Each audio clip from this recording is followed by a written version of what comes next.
শুক্রবার বিকেলে বাংলা একাডেমিতে আয়োজন করা হয় মার্ক্সবাদী লেনিনবাদী কমিউনিস্ট বিপ্লবী নেতা প্রয়াত বদরুদ্দীন উমরের স্মরণে শোকসভা।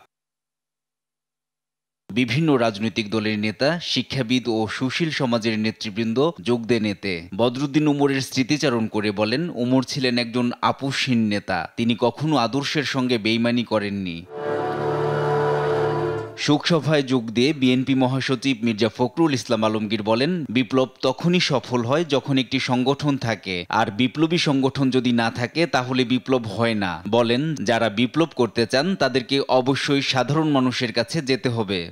বিপ্লবী সংগঠন যদি না থাকে তাহলে বিপ্লব হয় বলে আমার অন্তত মনে হয় না। আপনারা আমার চেয়ে অনেক ভালো বলবেন, অনেক তাত্ত্বিক আছেন এখানে। এটা হচ্ছে মূল কথাটা।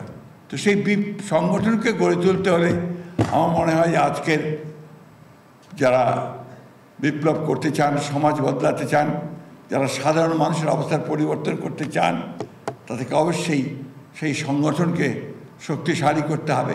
সাধারণ মানুষের অবস্থার পরিবর্তন করতে বিপ্লবী সংগঠনকে আরও শক্তিশালী হওয়ার আহ্বান জানান মির্জা ফখরুল।